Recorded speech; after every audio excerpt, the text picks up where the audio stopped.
Ground report सुबह 5 बजे मैंने ग्राउंड पर जाकर तैयार की है कि मोदी सरकार सिर्फ नाम बदल रही है या काम भी कर रही है। यह रिपोर्ट आप लोग ध्यान से देखिए।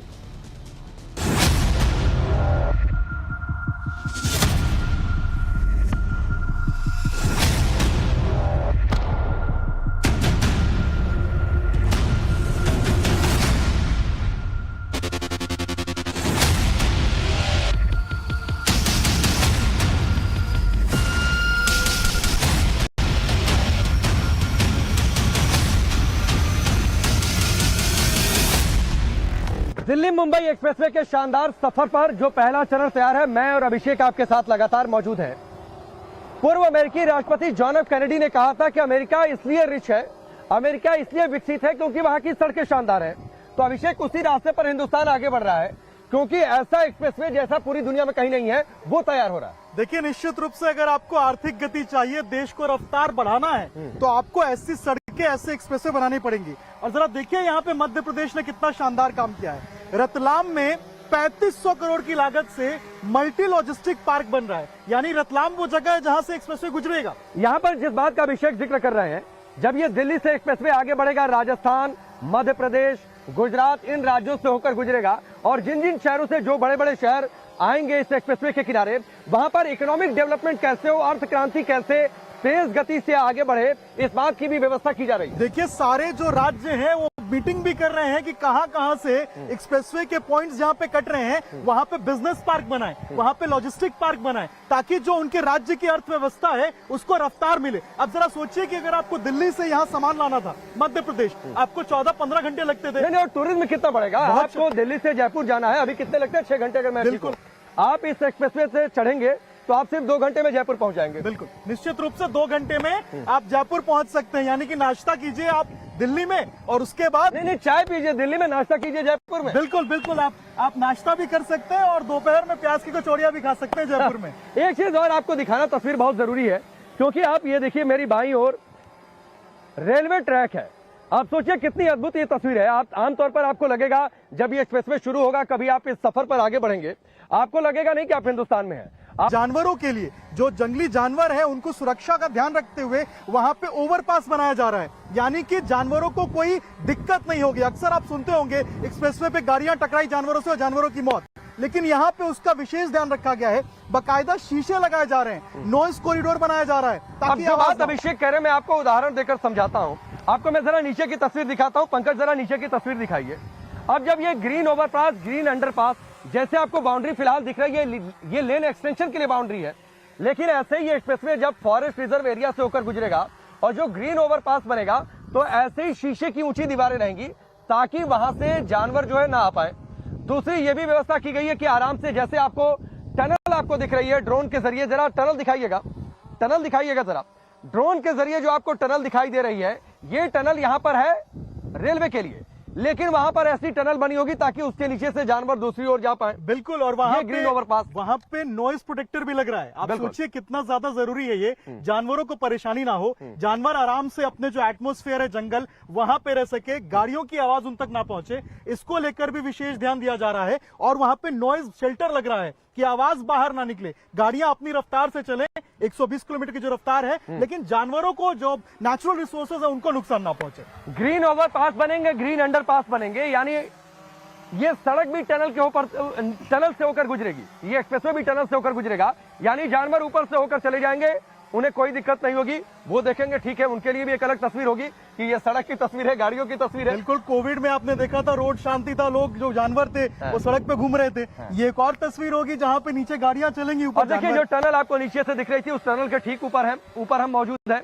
और ये पुल है, ये पुल बना हुआ है और ऐसे ही कई जगहों पर टनल के जरिए से होकर ये रास्ता आगे बढ़ेगा, ये एक्सप्रेसवे रास्ता आगे बढ़ेगा। अभिषेक, अब दिल्ली मुंबई एक्सप्रेसवे पर जब आप चलेंगे और 12 घंटे में आप पहुंच जाएंगे, इतनी सुविधा आपको सरकार दे रही है, तो जाहिर सी बात है आपको टोल टैक्स देना होगा। और आप देखिए इस तरीके के टोल बूथ रहेंगे। लेकिन अभिषेक बताइए, यूनिक क्या है? देश में कई सारे हाईवे हैं, कई सारे एक्सप्रेसवे हैं, वहां पर भी टोल टैक्स होता है, लेकिन इस पर टोल टैक्स कैसे कटेगा? देखिए, जब भी आप एक्सप्रेसवे पे जाते हैं तो आपको बड़ा सा एक बोर्ड दिखाई देता है, उसमें ऑलरेडी मेंशन होता है 2 पहिए, 3 पहिए, 4 पहिए। तो वहां पे आपको जो फिक्स्ड अमाउंट है वो देना होता है। इस रोड पे जब आप जाएंगे एक्सप्रेसवे पे, तो यहाँ पे आपको फिक्स अमाउंट नहीं देना है। जितने किलोमीटर की आप सफर करेंगे उतने किलोमीटर के आपको पैसे देने हैं। यानी कि जरा सोचिए आप कि अगर कोई 8-10 किलोमीटर तक सफर कर रहा है तो उसको मात्र 8 से 10 किलोमीटर तक के पैसे देने हैं। यानी कि जब आप एक्सप्रेसवे पे चढ़ेंगे तो सिर्फ हालांकि लेकिन एक बात अभिषेक, 8-10 किलोमीटर के लिए तो कोई चढ़ने नहीं जाएगा, लेकिन यह है कि कई सारे बीच में एंट्री एग्जिट पॉइंट होंगे, आप कहां से चढ़कर कितनी दूरी तक जा रहे हैं वो बहुत कुछ तय करेगा। जीपीएस इनेबल्ड रहेगा तो आपकी जो डिस्टेंस है वो ऑटोमेटिकली मार्क्ड हो जाएगी। तो किलोमीटर जितने आप चलेंगे मात्र आपको उतने पैसे देने हैं, आपको ज्यादा पैसे वेस्ट नहीं करने हैं। और आप ये देखिए कितना विशाल, किसी स्टेडियम की तरीके का टोल बूथ है। आप देखिए ऐसे तरीके के स्ट्रक्चर जो होते हैं अभिषेक, वो आमतौर पर स्टेडियम में मौजूद होते हैं, लेकिन चूंकि दुनिया का लंबा एक्सप्रेसवे है, एशिया का सबसे शानदार एक्सप्रेसवे है, तो टोल बूथ भी तो उसी लेवल का होगा। देखिए निश्चित रूप से मुझे एक फिल्म की याद आ गई। एक मैं अमेरिकन फिल्म देख रहा था, वहां भी इस तरह का कुछ टोल था और आपने अमेरिकन प्रेसिडेंट की बात भी की थी, जॉन एफ कैनेडी, जिन्होंने कहा था कि अमेरिका इसलिए रिच है, अमेरिका इसलिए डेवलप्ड है क्योंकि वहां की सड़कें शानदार है। तो सोचिए इतनी शानदार सड़कें जब हिंदुस्तान में होंगी तो हिंदुस्तान भी उसी तरीके से डेवलप करेगा। और एक और बात है अभिषेक, जो आप जिक्र कर रहे थे, NHAI का दफ्तर, इमरजेंसी फैसिलिटीज हर टोल बूथ पर होंगी जहां पर एंट्री एग्जिट पॉइंट है। निश्चित रूप से लोगों को परेशानी ना हो। अगर टोल बूथ में कोई दिक्कत आती है तो आप अपने कंप्लेन को लेकर NHAI के ऑफिस में जा सकते हैं। तुरंत सामने बनाया गया है। मेडिकल इमरजेंसी होती है, आप वहां जा सकते हैं। किसी भी तरीके से रास्ते में आपको परेशानी होती है, आप वहां पे जाके अपनी परेशानी का समाधान पा सकते हैं। और ये सिर्फ यहाँ नहीं है, जहां जहां से एंट्री करेंगे आप, हर एक पॉइंट पे NHAI के दफ्तर बने हुए हैं। आप जाइए, आपको आपकी परेशानी का वहां पे समाधान ढूंढने की कोशिश की तो जाए। एक अलग अनुभव ना सिर्फ आपको यात्रा का मिलेगा, ड्राइविंग का मिलेगा, रोड जर्नी का मिलेगा, रोड ट्रिप का मिलेगा, बल्कि एक अलग अनुभव आपको टोल टैक्स सिस्टम का भी मिलेगा। एक और बात राकेश, देखिए ये भीड़ ज्यादा हो जाएगी तो क्या करेंगे, यहाँ पे टोटल 30 पॉइंट दिए गए हैं। देखिए अगर आप काउंट करेंगे तो 15 पॉइंट आने के लिए और 15 पॉइंट जाने के लिए, यानी कि लंबा लाइन भी 15 पॉइंट से आप आराम से जाइए एक एक करके और आपके टोल वहां पे कटते जाएंगे। अब देखिए टोल टैक्स का सिस्टम हमने आपको बता दिया, लेकिन ये हाईवे देश की सामरिक ताकत में कितना इजाफा करेगा ये आपको बताएंगे। कुछ इसी तरीके की हवाई पट्टियां आप देखिए, कुछ इसी तरीके की हवाई पट्टियां तैयार मिलेंगी। आप दिल्ली से आगरा जाइए, लखनऊ जाइए, वहां पर भी हवाई पट्टी है और किस तरीके से जो फाइटर प्लेन्स हैं वो वहां पर लैंड कर सकते हैं, टेक ऑफ कर सकते हैं, वो तस्वीरें आपने देखी है। लेकिन अभिषेक जरा बताइए, दिल्ली से मुंबई का 1350 किलोमीटर का ये एक्सप्रेसवे, इस पर कितनी हवाई पट्टियां होंगी? देखिए निश्चित रूप से सामरिक लिहाज से काफी ज्यादा अहम रहने वाला है। 55 स्पॉट्स ऐसे हैं इस पूरे एक्सप्रेसवे पे, आप मान लीजिए 55 स्पॉट्स 1355 किलोमीटर में, जहां पे फाइटर जेट्स उतर सकते हैं। यानी कि अगर एक एक्सप्रेसवे और 55 हवाई पट्टियां, बिल्कुल 6-6 किलोमीटर का एक स्टेट, बिल्कुल। और अगर कभी भी इमरजेंसी के हालात आते हैं, कभी भी युद्ध की स्थिति आती है, तो यहाँ से सीधे वो फाइटर जेट उड़ेंगे और जाके हमारे जो भी पड़ोसी देश जो नौटंकी करेंगे, नुकसान करेंगे। अभी आप सोचिए हम लोग हरियाणा के किस जगह पर है? ये अलीपुर जगह, अलीपुर जगह है। यहाँ से जो सबसे नजदीक अंतर्राष्ट्रीय सीमा है वो मुझे लगता है जैसलमेर होगी। बिल्कुल जैसलमेर है। और अगर पाकिस्तान कोई हिमाकत करता यहाँ है, से दूरी कितनी अभिषेक? ये मान लीजिए आप 400 से 450 किलोमीटर, मान लीजिए 500 मान लेते हैं। अब सोचिए राफेल की बातचीत है, मिराज है या फिर दूसरे कोई फाइटर जेट है, उसको यहाँ से टेक ऑफ करना है या लैंड करना है। अब मान लीजिए युद्ध की स्थिति है, एयरबेस पर जा नहीं सकते क्योंकि संवेदनशील हो जाता है। अब यहाँ से टेक ऑफ करते हैं 1 या 2 मिनट, 3 मिनट, बिल्कुल। और उसके बाद अगर कोई हिमाकत करता है तो भारत जवाब देने में माहिर है, हर बार। अब आप ये सोचिए मिनटों में यहाँ से फाइटर प्लेन टेक ऑफ करेगा और जाएगा उधर पाकिस्तान की सीमा पर, या फिर पाकिस्तान में बम गिराने की बात थी तो गिराएगा, अपना काम करके वापस आ जाएगा। और ऐसे 1-2 स्पॉट नहीं होंगे।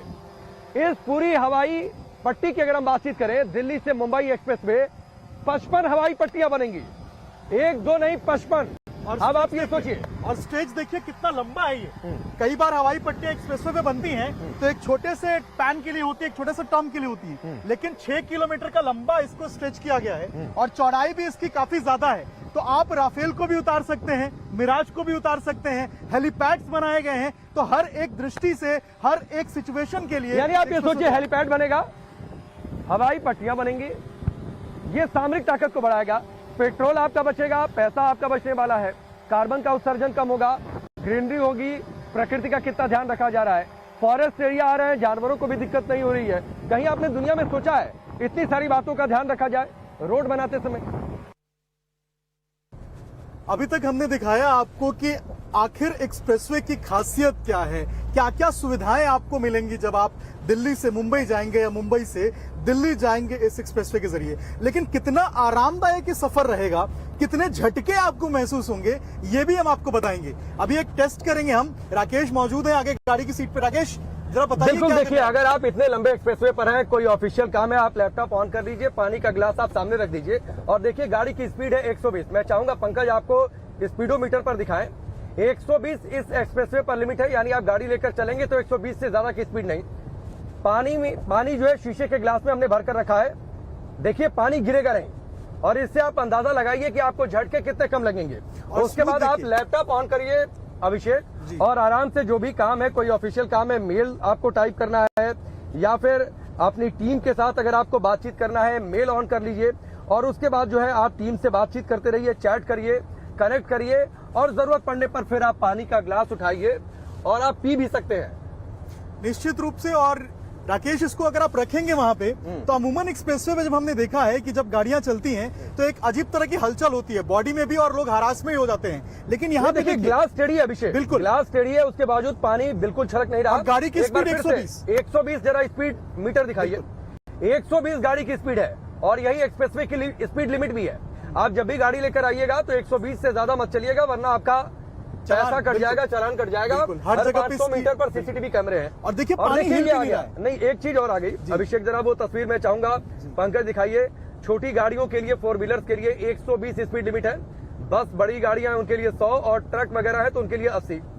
ओवरटेक के लिए लेन अलग से है। तो ये जब आप जाएंगे तो ये स्पीड लिमिट का आपको ध्यान रखना है। लेकिन ये सफर कितना आरामदायक है, एक बार फिर से गाड़ी की स्पीड 120 किलोमीटर प्रति घंटे। शीशे के गिलास में पानी भरा हुआ है और आप देखिए किस तरीके से पानी बिल्कुल छलक नहीं रहा। और राकेश देखिए हिल भी नहीं रहा है, अगर मूवमेंट देखें तो बहुत कम है। बिल्कुल, अमूमन ऐसा देखने को मिलता नहीं है जब गाड़ियां इतनी स्पीड चलती हैं। और आप आराम से लैपटॉप पर कोई भी ऑफिस का काम करिए, टीम के साथ आप चैट करिए, आप अपनी बातें करिए, ऑफिस का काम निपटाते रहिए। शानदार नेटवर्क आपको मिलेगा और पानी का ग्लास आगे, कुछ स्नैक्स वगैरह भी आप रख सकते हैं यहाँ पर, तो आप स्नैक्स खाते रहिए, पानी पीजिए, लैपटॉप से काम करिए। तो ये सफर है आपका दिल्ली मुंबई एक्सप्रेसवे पर। ऐसा एक्सप्रेसवे जो हिंदुस्तान में नहीं है अभी तक, एशिया में नहीं है, दुनिया में इतना लंबा एक्सप्रेसवे नहीं है।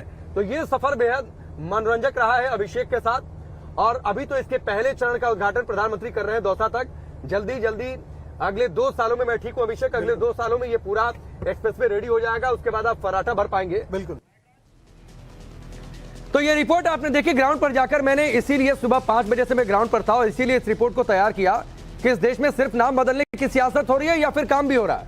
उस काम का एक जीता जागता उदाहरण आपने देखा। ऐसा एक्सप्रेसवे जो हिंदुस्तान में किसी ने नहीं देखा, ऐसा एक्सप्रेसवे जो एशिया में कहीं नहीं है, इतना लंबा एक्सप्रेसवे जो पूरी दुनिया में कहीं नहीं है। इसीलिए ये ग्राउंड रिपोर्ट हमने आपको तैयार की है ताकि सिक्के के दोनों पहलू आपको पूरी तरीके से साफ साफ दिखाई दे। चलिए, राष्ट्रवाद में फिलहाल अभी के लिए बस इतना ही।